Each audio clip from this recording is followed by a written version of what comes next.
This is Trash Panda Publishing. Thank you for joining our podcast, where raccoons talk about books and publishing, and of course, anything related to raccoons. Hi, I'm David James, your host. Today is January 27th, and this is episode, I think, 18. I know I had messed up the counts before. I think I got this one correct. I think it's 18. If it's not, then this is episode 18. Today we are going to be reading a chapter from a book called Groom, which is a dark comedy about a killer competition. I haven't read the whole book. I've skimmed a little bit of it. It's a spoof of a bachelor show, I think making fun of a lot of the TV shows that we see of quote, I'm using air quotes here, reality TV. We're going to read chapter 8 today. It's from Rachel Callaghan. She is, I've been messaging her for a while. She's been on the waiting list for quite some time. And today we are finally going to give her due. So we're actually going to start with her chapter. And let me just see. I'm going to, of course, introduce her in a second here and talk about her books. Rachel is a novelist, an award-winning essayist. Okay, that's not even a word. Look at me. An essayist? An essay? I got to stop that because that is just stupid. Back, I went and fact-checked that. It is essayist. It does, for some reason, well, it just doesn't sound right, but I went on Google and asked, not Google, YouTube. There's a channel on there that, for words that I have difficulty pronouncing, and there's a heck of a lot of words that I cannot pronounce. I can read them in my head, but saying them out loud, the way I read them in my head and the way I say them are probably not the way that most people say them. I'm probably the worst person in the world to do a podcast because there's probably about 15,000 words that I cannot pronounce correctly. Essayist is actually the right word, and I fact-checked myself. It is correct. So let's go back and do a proper introduction for Rachel Callaghan. She's a novelist and an award-winning essayist, an ex-short story writer, which I find interesting, ex-short story writer.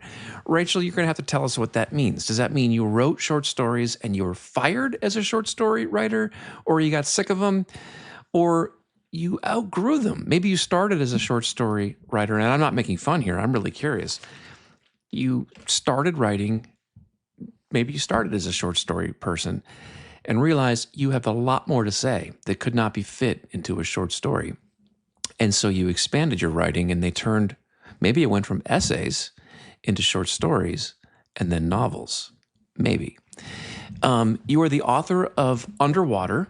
You write from the experience of traumatic circumstances and the emotional and psychological damage they cause. Her bio goes on to say that when there were only 1 in 11 students in her class were women in Hahnemann Medical College, which is now part of Drexel University, she startled the administration by choosing to have a child her senior year.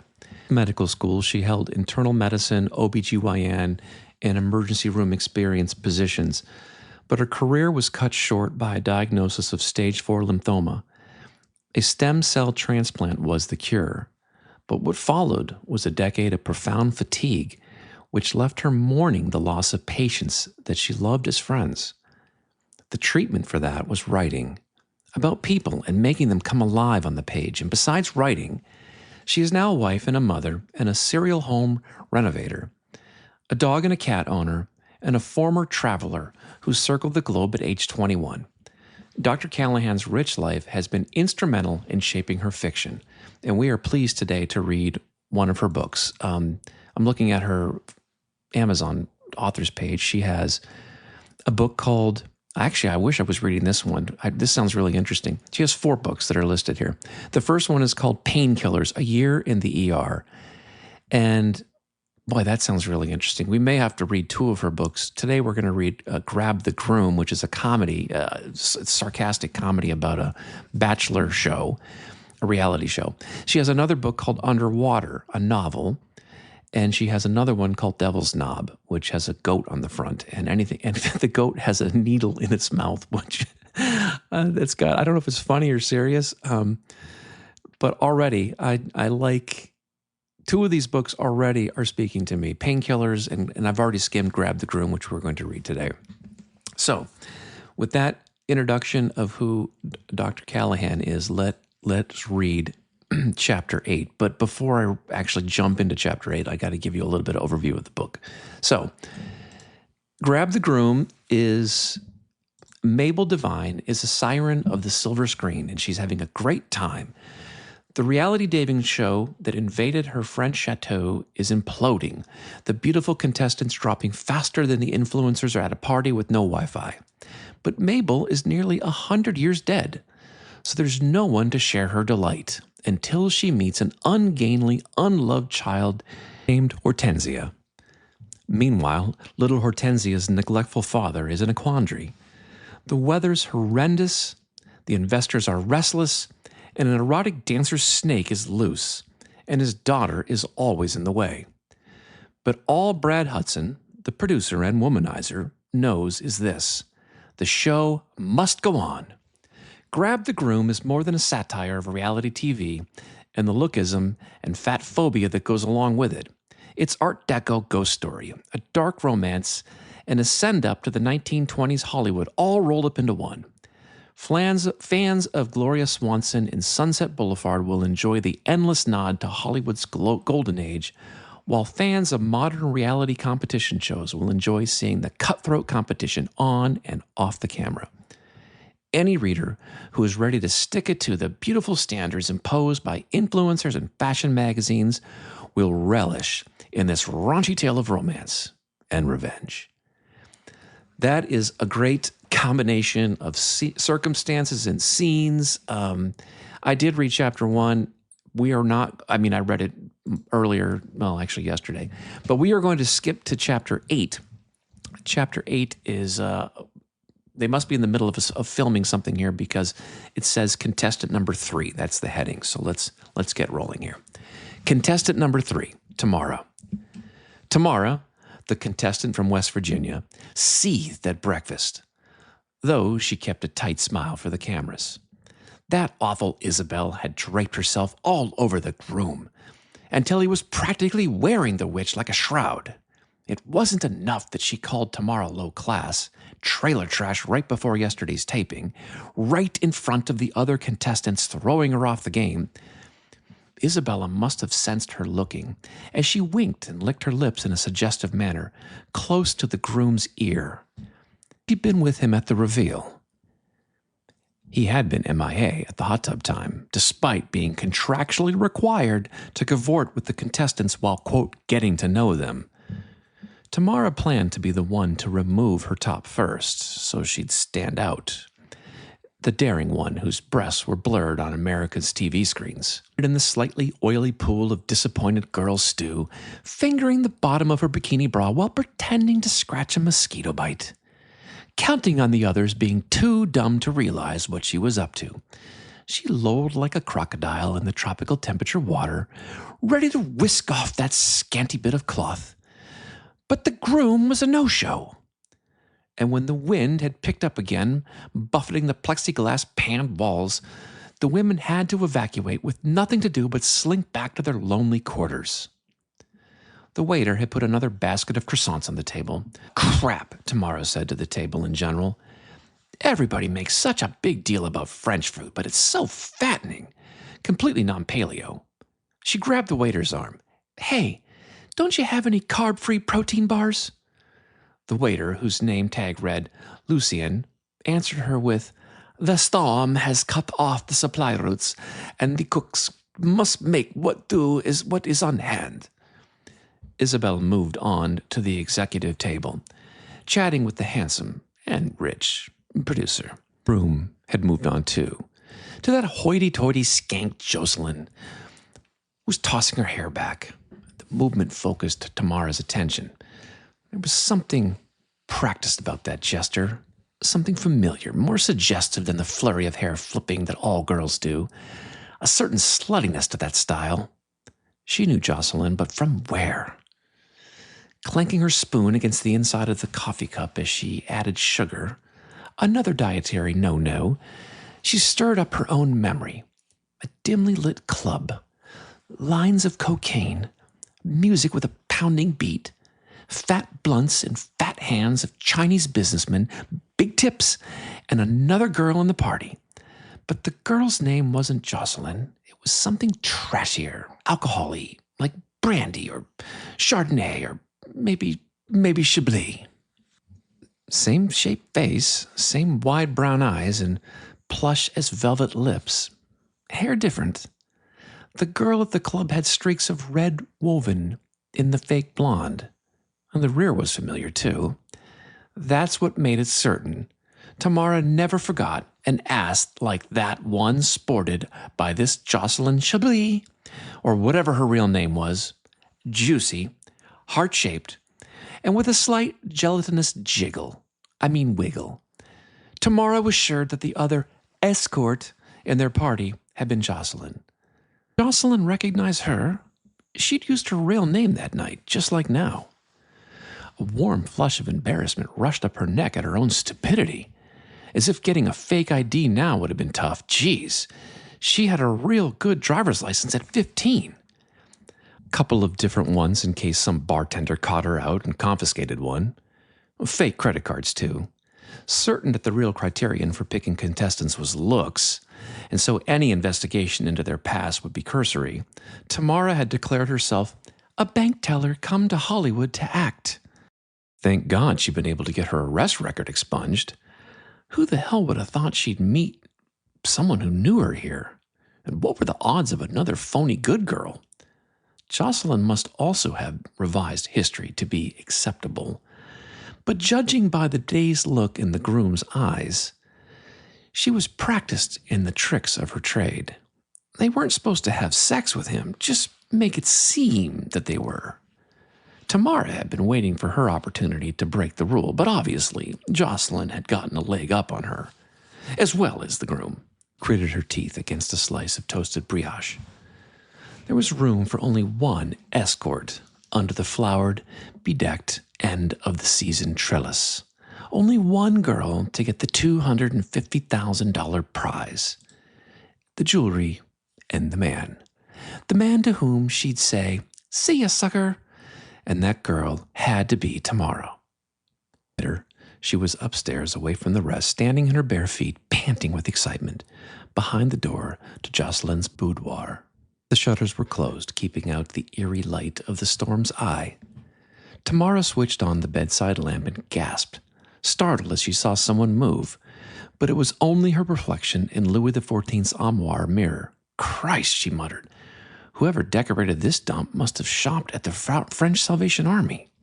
The armoire was the size of a crappy little closet in her childhood home.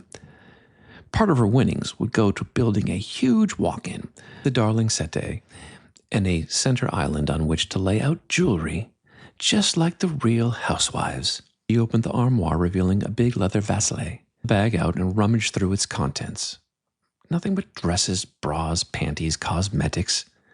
No pajamas or nightgowns, which, considering the drafts in this moody wreck, meant Jocelyn believed she'd be sleeping naked. Someone keeping her warm. Tamara patted down the lining, but nothing lurked in the secret compartments except generic Restoril. Damn. No keeping Jocelyn away from competition by dumping several into the carafe at her night table. But the stuff would just settle to the bottom, chalky and easy to spit out. Bag back inside and shut the door with a loud creak. The mirror reflected the room, which was neat. Too neat. To Tamara, such tidiness meant an attempt to hide the truth. Up before her parents' divorce and her mother's descent into straight-up alky, their house had been exactly that way on the surface. But open any cupboard, any closet, and liquor bottles would be concealed behind boxes of Rice Krispies, behind gallon jugs of 409, and inside winter boots. And that's why Kamara was here, pretending to be a carefree good girl instead of one who supported her mother by selling herself. No matter. She'd use this show as a stepping stone to stardom. Something was hidden here. She could sense it, like the rustle of deception in the dark of the night. But what was it?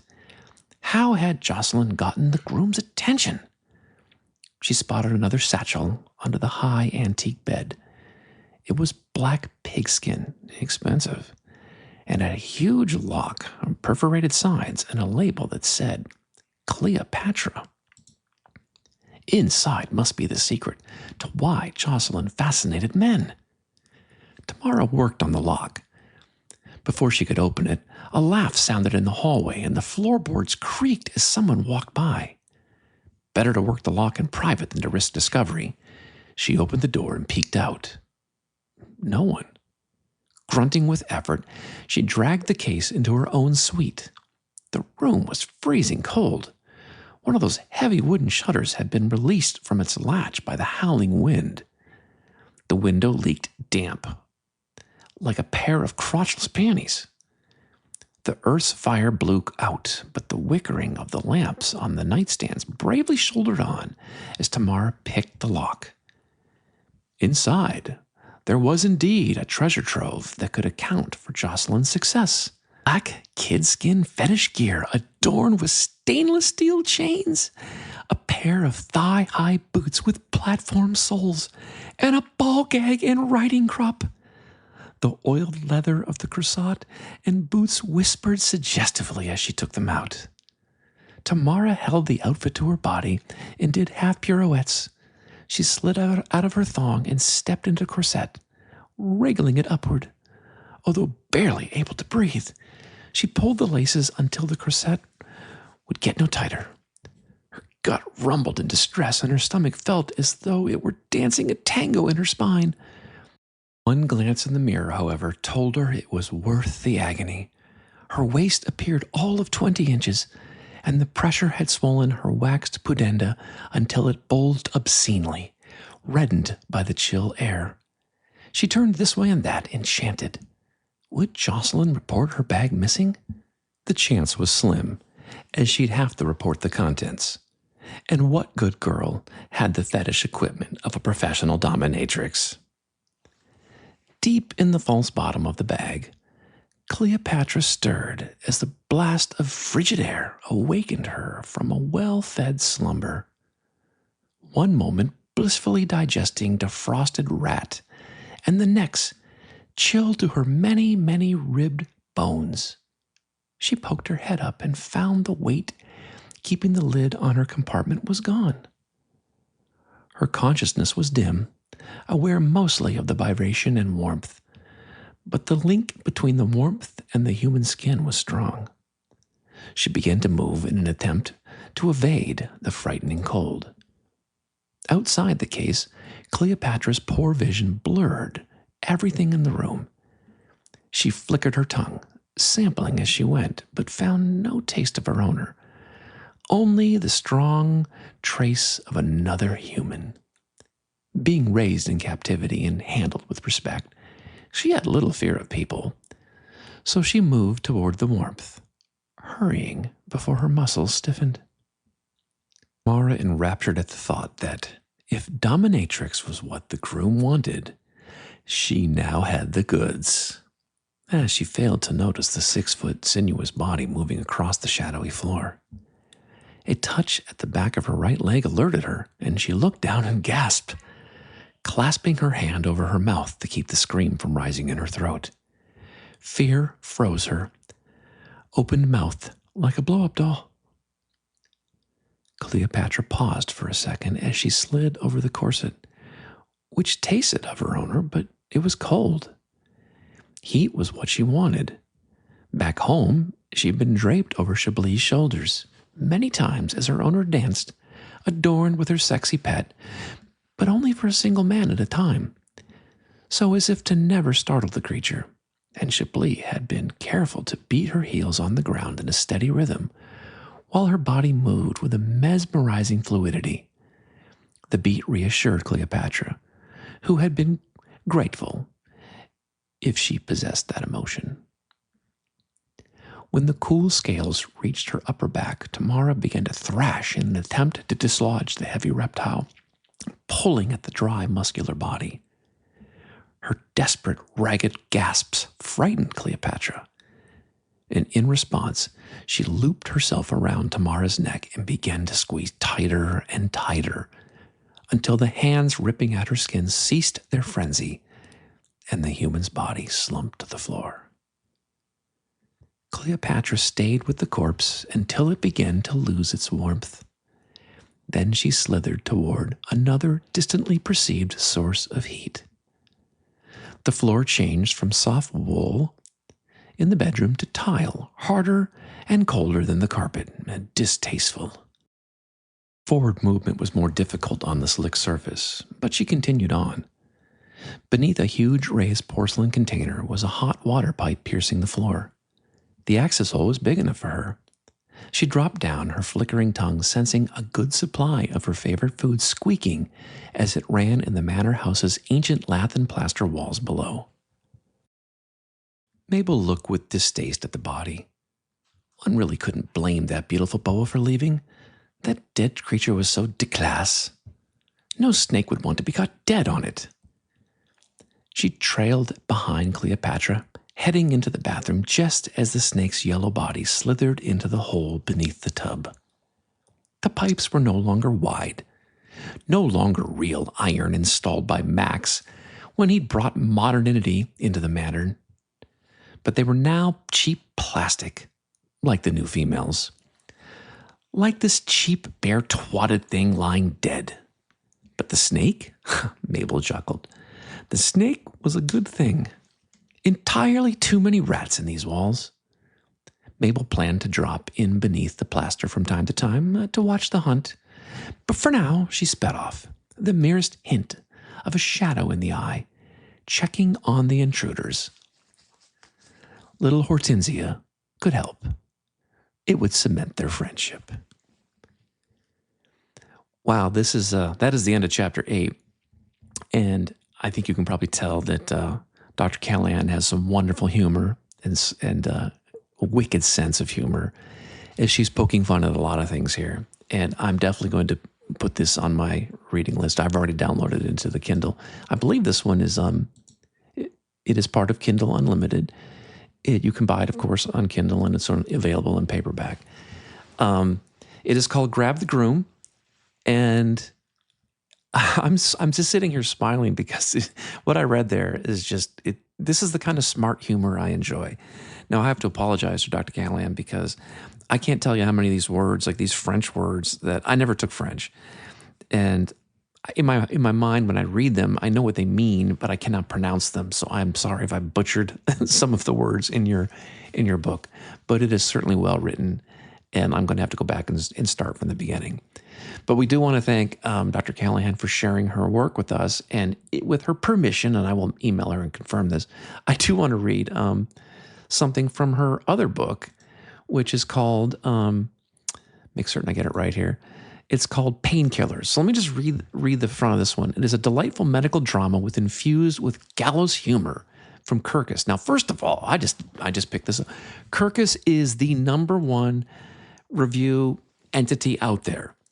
And to get a headline like that is really, really good because Kirkus is known for brutal reviews. And if those of you who have listened to my podcast know how impressed I am with Kirkus, because I got a good review, but I know that they don't give good reviews, and they don't always give good reviews. In fact, some of the books I compete against, some of the best sellers out there, their headlines were mixed. Yes, they got a good review, but the headline was like half good, half bad. And the headline is what you get from Kirkus. So reading Painkillers headline, all good. Let me read that again. A delightful medical drama that's infused with gallows humor. That is a very, very good pull quote from Kirkus, which means this book rocks.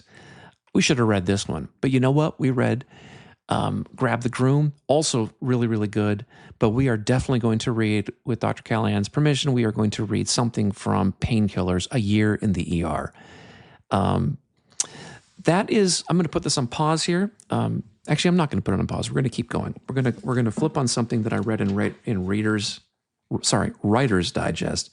This is a magazine that came out in January, and it's called The Art of the Scam. There's an article in here. We've gone over this before, and I want to go over something about book clubs.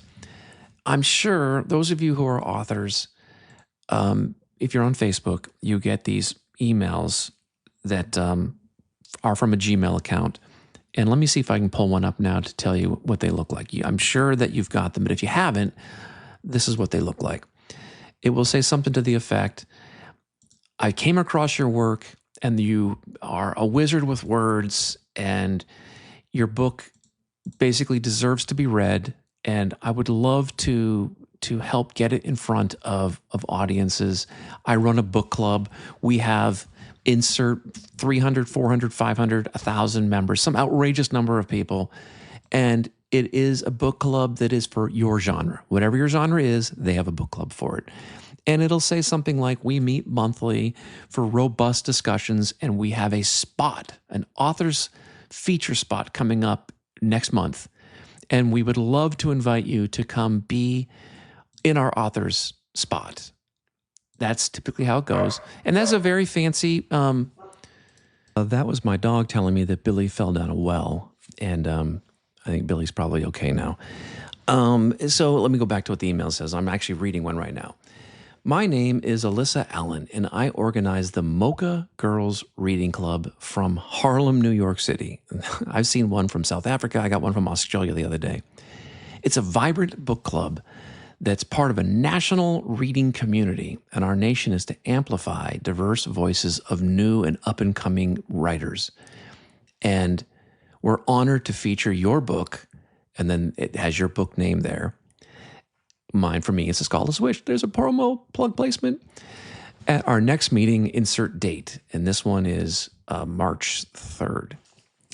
And then it says, our members are passionate readers who love engaging directly with authors through discussions, Q&As, and special events. Having you join us would create a truly meaningful experience. Would you be open to partnering with us? And it says, warm regards, her name, organizers, Mocha Girls Reading Club from Harlem.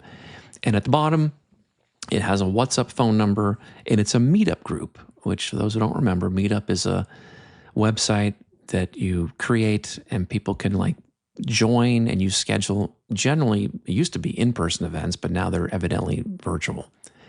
And it has a Gmail account. There's never a real website. It's always a Gmail account.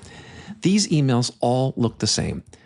When I first got one of these last year, I was so excited because it was the first one and I didn't know it was a scam. I emailed back going, wow, that's really amazing. Now, my book wasn't even published, so I should have been suspicious. How did they even know about me? And I'll tell you what happened. I emailed and said, that's great, but my book isn't ready. It's not done yet. And they said, well, that's okay. You can hold your spot by sending a $500 fee. And immediately I got suspicious. What? A $500 fee to present to your book club? So I said, I don't understand that. If it's a book club, why am I paying a fee? And they responded back saying it's for marketing and administrative support. And then I emailed back and then I realized it was a scam. So I wanted to see how much information I could get from them. I said, well, how did you find me? My book is not even published yet. It's not listed on Amazon. There is no pre-order. I don't even have a public website up yet. How did you find me? And I think the reason they found me is because I was on a Facebook group, basically saying I was working on a book. And they said, our staff goes out looking for new authors. Now think about that. This is supposedly a book club. When was the last time you heard of a book club that had a staff that spends time looking for new authors that haven't even published a book? That's ridiculous. It's absolutely ridiculous. Nobody does that. So I stopped emailing them. I did Google to see if anyone else was having this, and lo and behold, there is a website called writerbeware.com, I believe, or Writer Beware blog. I'll put the link in the podcast description. He has a story that says, Return of the Nigerian Prince, Part 2, Beware of the Book Club. Now, you guys might remember, those of you who are a little bit older, remember the Nigerian Prince email scam that happened, I don't know, maybe 10 years ago when email first kind of became popular. These email from a supposed Nigerian prince that said something to the effect, I am a Nigerian prince stuck somewhere. I'll pay you $10,000. I need $1,000 now in US dollars. So if you can just send it, I can't remember if it was PayPal or Wired or wherever, send money, $1,000 now. I will then be able to use it to get access to $10,000, and I will pay you back $5,000. So in effect, give me $1,000 and I'll pay you $5,000, some ridiculous thing. People fell for it. It's a complete scam. Whoever was on the other end of that email would take your money and run.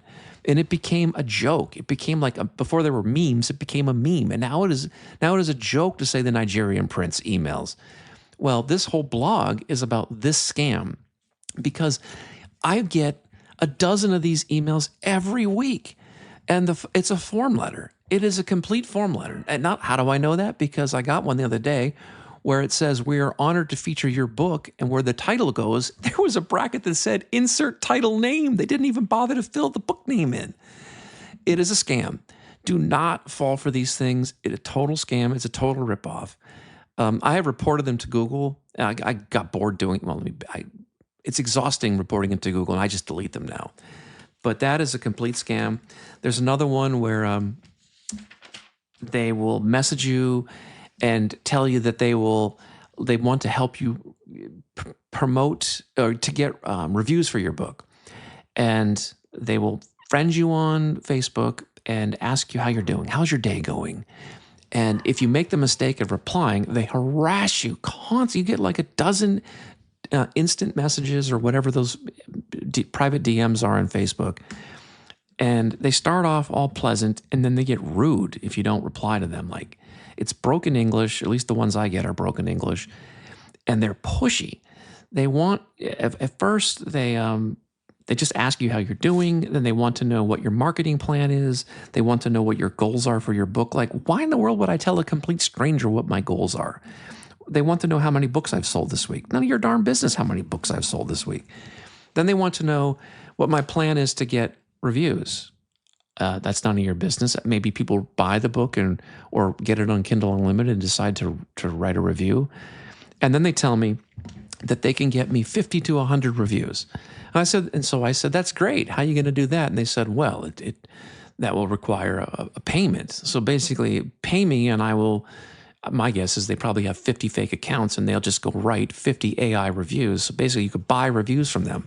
Well, there's no way I'm doing that. If you get caught doing that, you can get banned from Amazon, and I think they can take your book off Amazon. I was not doing that. That's so dangerous. So I don't accept friend invites from anybody now that's not in a Facebook group that I've been chatting with for a while. And I would say every day I get I get a friend request from a person who I think is a fake account. You can tell because the account has been open for less than a month. They don't have any friends, or they have 2 friends. There is like no post whatsoever. The photo is always an attractive woman in a suggestive pose, like trying to show me cleavage. Sometimes they put a dog in the photo to make it look a little bit more innocent. It's like, yes, I get it that men respond to sex, but I'm sorry, I'm not that dumb. I don't know how many people actually click this. Maybe it does work. But I'll put the link in for Writer Beware blog. His guy has a ton of scams that are posted up here, and some people have admitted like getting burned by them. I just wanted to cover the book club thing. Do not fall for it. So that is the main content, and I think Lulu's not here, but I'm going to do a quick scene for the Crimson and Ava Show. Welcome to the Crimson Ava Show, starring Crimson Jack Acorn III and Ava Honeysuckle. Welcome to the Crimson Ava Show, starring Crimson Jack Acorn III and Ava Honeysuckle. Well, there's been a lot of encounters here in Briarwoods over the last 2 or 3 episodes, and I have not fared well. Crimson Jack Acorn III here, for people who don't know. I need to tell you a little bit about myself. I am a raccoon, a Tanaki, which is a talking raccoon. We are about 5 foot tall. We have fur, and we wear clothes, which I'm sure you'll say is a good thing. I'm quite dashing and very charming, which I'm sure you'll agree. I like it here, to be honest. I don't want to leave. People think I'm a simpleton. I think Ava thinks I am, but I'm quite smart, actually. I also know what it takes to survive and to have fun, and I think those are the 2 most important things. I just don't know what it takes to get through to her. I don't understand why she can't enjoy the simple things in life and why she's always chasing after things in the big city. I just don't get it. I'm going to go visit my friend. Oh, what's this? My friend's here. He's a dog. Billy fell down a well. Again? Why is Billy always falling down a well? Oh, he's in the well with the wolf. How many times is the wolf going to fall in the well with him? All right, I've got to go deal with this. Talk to you later. It was total improv, and my dogs came in, and two of them played the role of Billy. Well, one played the role of Billy, and the other one, yes, I get you. Billy is still in the well. And the other one played the role of the wolf. That is Dixie and Dolly. They are teacup Shih Tzus, and they want me to pick them up. So I'm going to sign off here, and so until next time, stay curious. Thanks for listening to Trash Can Publishing Podcasts. And like all raccoons, stay curious.